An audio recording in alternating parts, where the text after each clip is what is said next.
Opening scenes are so important in any type of movie because as a filmmaker you only get one chance to make a first impression.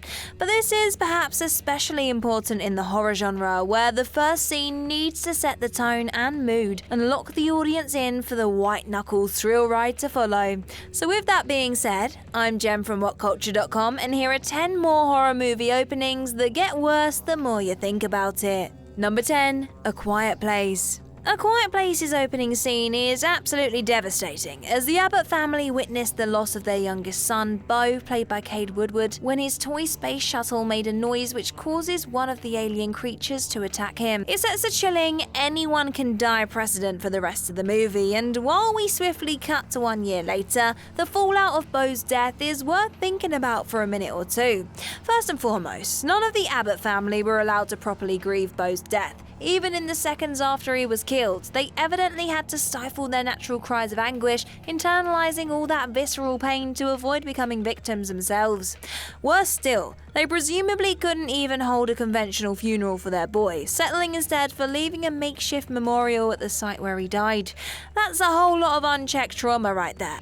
Number 9. Urban Legend. Cult classic horror Urban Legend undeniably peaks in its brilliant opening scene, which brings to life the infamous killer in the backseat legend, where someone gets into their car and fails to clock a murderer hiding in the back of it. Michelle stops at a gas station where she's visibly uncomfortable while talking to a creepy-seeming attendant played by Brad Dourif. The attendant coaxes Michelle out of her car and apparently tries to attack her, so she pepper sprays him before speeding off, seemingly having averted disaster. Except the attendant then screams at her, "Someone's in the back seat." Alas, however, she is already long gone. Cue Michelle driving away as an axe-wielding killer appears in the back of her car and speedily kills her. It's a fun sequence which giddily toys with our expectations, not least because it challenges our preconceptions of what's creepy and what isn't. Dora's poor character was simply trying to help, but got judged hard by both Michelle and the audience due to his appearance and demeanour. Granted, there might have been a better way for him to help get Michelle to safety, but it's pretty sad that basically everyone thought the worst of it. Then again, this is the guy who voices Chucky, so the filmmakers clearly knew what they were doing. Number 8. The Thing. John Carpenter's impeccable sci-fi horror classic The Thing begins with a Norwegian pilot touching down at the American Antarctic Research Base while chasing and firing his gun at a fleeing sled dog. The pilot screams in unsubtitled Norwegian before his base's spooked crew members unsurprisingly return fire, killing him.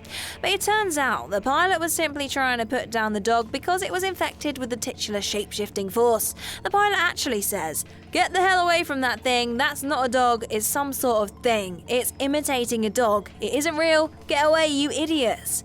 While you can argue that the pilot could have stated his case in a manner less inclined to panic McReady, played by Kurt Russell, and company, he was clearly in a desperate panic to stop the thing from wreaking havoc anywhere else. There's a believable level of frantic confusion to this scene, where something as simple as a language barrier prevented this guy from stopping the thing overrunning the American base. That and the butterfingered passenger blowing himself and the chopper up with a dropped grenade, of course. To the Americans, the pilot probably seemed like a crazed terrorist, even if his actions made total sense from his own perspective, having witnessed what the thing is capable of firsthand. Number 7. Cloverfield. Though Cloverfield's opening 20 minutes are mostly devoted to introducing us to the doomed central characters, the very first seconds of the movie reveal that the found footage we're about to watch was recovered by the US Department of Defense.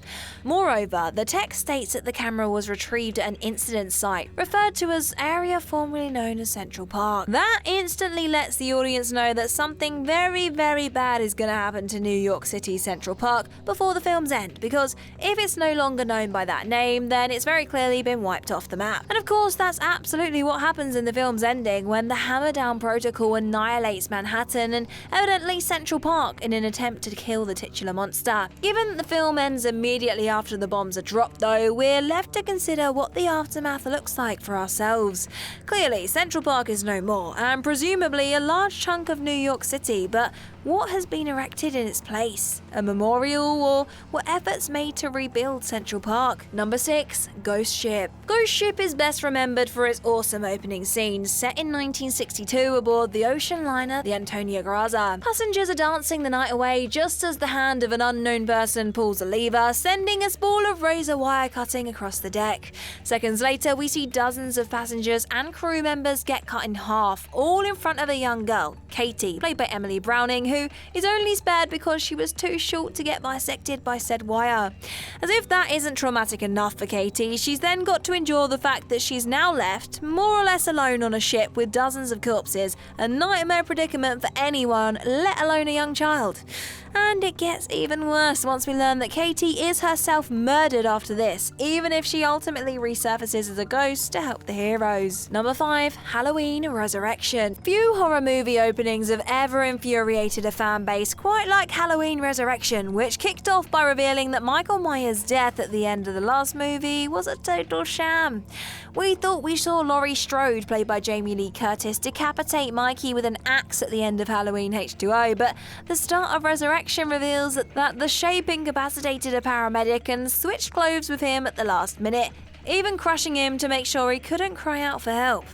The film swiftly breezes past this, almost as if embarrassed of how woefully contrived it is, only to annoy fans even more by having Michael re-emerge and kill Laurie. But let's go back a little and pour one out for not only the poor paramedic, but his family, who have to find out their loved ones was savagely attacked, mistaken for a serial killer, and then decapitated, and there probably won't be an open casket funeral. In screenwriting terms, the paramedic is really just a prop to bring Michael Myers back from the dead, but within the context of the story, he's a human being who died at the hand of our heroes no less. How exactly did Laurie react when she found out the truth? Thankfully, Resurrection was abandoned from the franchise's continuity with 2018 sequel to the original 1978 movie, so you don't have to think too hard about this one. Number 4. Lights Out. Lights Out is a neat little horror flick from David F. Sandberg with one hell of an opening hook. Malevolent spirit Diana kills her victims in the dark, but is unable to attack them when the lights are on. The rules are perfectly laid out in the talk pre-title sequence where Paul, played by Billy Burke, the stepfather of the protagonist Rebecca, played by Teresa Palmer, is killed by Diana in the textile factory he runs after the lights go out. Seeing this creature capable of inhabiting any shadow is yet another reminder of how desperately reliant we are as human beings upon technology. In this case, something as basic to modernize as electricity for our safety. Humans have a natural aversion to the dark, and in this case it's very thoroughly justified, with an entity who can reside within any dark space and simply wait there for you to enter it. Let us know your thoughts in the comments down below, and while you're there, drop us a like, share and subscribe too. Number 3. Fallen. Fallen is a criminally underrated supernatural horror in which Detective John Hobbs, played by Denzel Washington, pursues a fallen angel capable of possessing human beings purely through touch. In the opening sequence, Hobbs watches serial killer Edgar Reese be executed. But unbeknownst to him and the audience at the time, Reese was actually possessed by the demon. Following Reese's death, the demon seeks out new bodies to inhabit in order to carry out more killings, and if you look closely during Reese's execution, there's a brief moment where Reese's mocking attitude changes to one of fear and panic. This seems to pinpoint the precise moment in which the demon decided to leave Reese's body, leaving the poor guy to return to consciousness just as he's in the midst of being murdered by the state. That is terrifying, and it only gets worse when you consider how many deranged serial killers in the universe of this movie are presumably just the demon hijacking their body for kicks and then jumping ship when getting caught or killed. Number 2 is Scream 2. Scream 2's incredible opening sees poor student Maureen Evans, played by Jada Pinkett, attend a sneak preview of Stab with her boyfriend Phil Stevens, played by Omar Epps. Phil is stabbed to death in the bathroom by one of the film's ghost-faced killers before said killer heads into the cinema and sits down next to Maureen while wearing Phil's jacket, and so Maureen simply believes him to be Phil goofing around with a mask. However, Maureen eventually notices blood on Phil's jacket moments before Ghostface repeatedly stabs her, and yet the rowdy audience simply believes it to be a publicity stunt as part of the sneak preview experience. It's a brilliantly chilling opening primed to make the audience consider one thing above all else: This shared space you choose to watch a movie within could also be occupied by a killer, hiding themselves in plain sight. And over a quarter century later, in a world defined by fake news and the increasing imperceptibility of truth thanks to social media, it's only more believable that people would assume Maureen's death was a stunt for the socials. And number 1, The Lodge. And finally, The Lodge is a terrific but deeply challenging horror film about a stepmother, Grace, who becomes stranded with her fiancé Richard's 2 children in a rural lodge at Christmas. But first we learn what became of the kid's mother, Laura. Richard informs her that he wants to finalise their divorce so he can marry Grace, at which point a distraught Laura leaves, heads come, pours herself a glass of wine, and then calmly shoots herself in the mouth. The sequence receives some pushback from viewers for coming wildly out of left field and being so triggering for so many, but that is of course precisely the point. Suicide and self-harm regularly catches those left behind by devastating surprise, and this scene, in all of shocking suddenness, captures that feeling perfectly. It's not a scene you'll want to think about very much, if at all, honestly, but it's nevertheless a spot-on depiction of how a person's outward appearance can be incredibly deceptive.